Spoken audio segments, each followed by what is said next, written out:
माननीय मंत्री जी बैठिए। मंत्री जी। अध्यक्ष जी,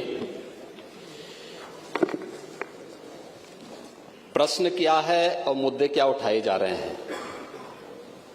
मुझे लगता है कि माननीय सदस्य को पूरा अध्ययन करके आना चाहिए, सदन की गरिमा का ध्यान भी रखना चाहिए। लेकिन मुझे इसलिए भी खड़ा होना पड़ा है क्योंकि नेता विरोधी पक्ष ने सदन की कार्रवाई प्रारंभ होते ही इस मुद्दे को उठाया और आपने भी उसको छेड़ा है। लेकिन मैं आपके छेड़ने की स्थिति को उससे आपकी इस मजबूरी को जान सकता हूं जिसके बारे में एक छोटी सी कहावत है कि चोर की दाढ़ी में तिनका।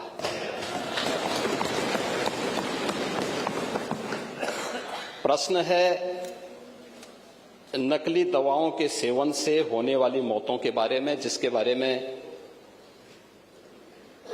उनको उत्तर दिया गया है कि इस प्रकार के कोई भी प्रकरण अभी तक उत्तर प्रदेश सरकार के संज्ञान में नहीं है। दूसरा, समय समय पर इस दिशा में खाद्य सुरक्षा और औषधि प्रशासन विभाग के द्वारा छापेमारी की कार्रवाई भी होती है। उत्तर प्रदेश के अंदर कोडिन कफ सिरप के मामले में जिसको नेता विरोधी दल, मैं तो ये मानता था कि उम्र के चौथे पड़ाव पर व्यक्ति सच बोलने का आदि कम से कम इस उम्र में तो होगा ही, लेकिन इस उम्र में भी इस समाजवादी उनको झूठा बुलवा देते हैं। इस उम्र में तो कम से कम उसे झूठ मत बुलवाओ भाई, सच बोलने के उनको आदी होना चाहिए। और तो चेयर पे बैठ चुके हैं लंबे समय तक, स्पीकर के रूप में उन्होंने सदन को आगे बढ़ाया है। कोडिन कफ सिरप से उत्तर प्रदेश के अंदर कोई मौत नहीं हुई है। एक। दूसरा, इस मामले में एनडीपीएस के अंतर्गत कार्रवाई होगी। ये उत्तर प्रदेश सरकार इस मामले को कोर्ट में जीती है, उत्तर प्रदेश ने इस मामले को लड़ा है। तीसरा, उत्तर प्रदेश में इसका जो सबसे बड़ा होलसेलर, जो बड़े होलसेलर हैं, जिसको सबसे पहले एसटीएफ ने पकड़ा था 2016 में, उसको लाइसेंस समाजवादी पार्टी ने जारी किया था। जो फोटो रिलीज हो रही हैं, देश के अंदर दो नमूने हैं, एक दिल्ली में और एक लखनऊ में बैठते हैं। जब देश में कोई चर्चा होती है तो तुरंत वह देश छोड़ करके भाग जाते हैं। और मुझे लगता है कि यही आपके बबुआ के साथ भी हो रहा होगा। वह भी देश से फिर जाएंगे इंग्लैंड की सैर सपाटे में और आप लोग यहां चिल्लाते रहेंगे। महोदय, कोडिन कफ सिरप का मुद्दा जो इन्होंने उठाया है, मुद्दा था नकली दवाओं के सेवन के कारण होने वाली मौतों का। और उसके बारे में हमने पहले ही बताया है कि नकली दवा के कारण होने वाली मौत के प्रकरण की कोई भी बात अभी तक शासन के संज्ञान में नहीं आई है। और समय समय पर एफएसडीए विभाग इसको लेकर के छापेमारी करती है, कार्रवाई करती है।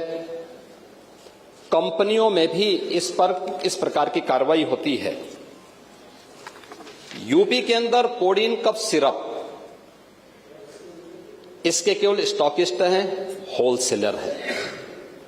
इसका यहां पे प्रोडक्शन नहीं होता है।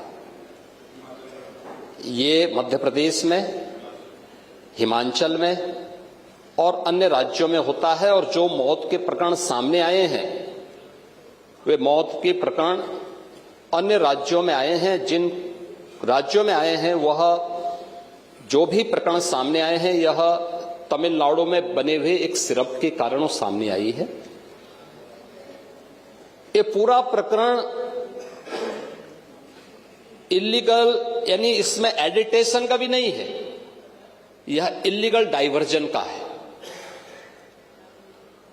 इस डाइवर्जन के माध्यम से इन होलसेलर ने, जिसमें सहारनपुर का भी है, गाजियाबाद का भी है, वाराणसी का भी है, लखनऊ का भी है और कानपुर का भी है।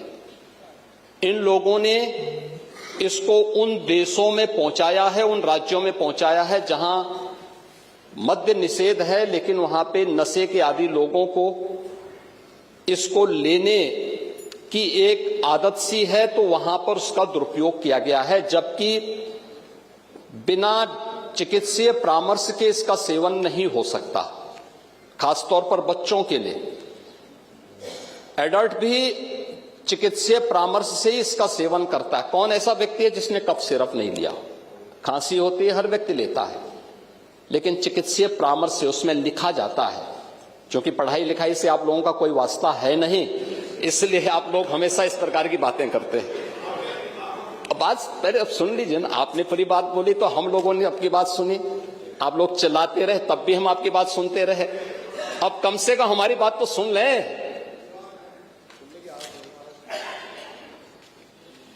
ये कार्रवाई सरकार ने की है और सरकार ने इसके लिए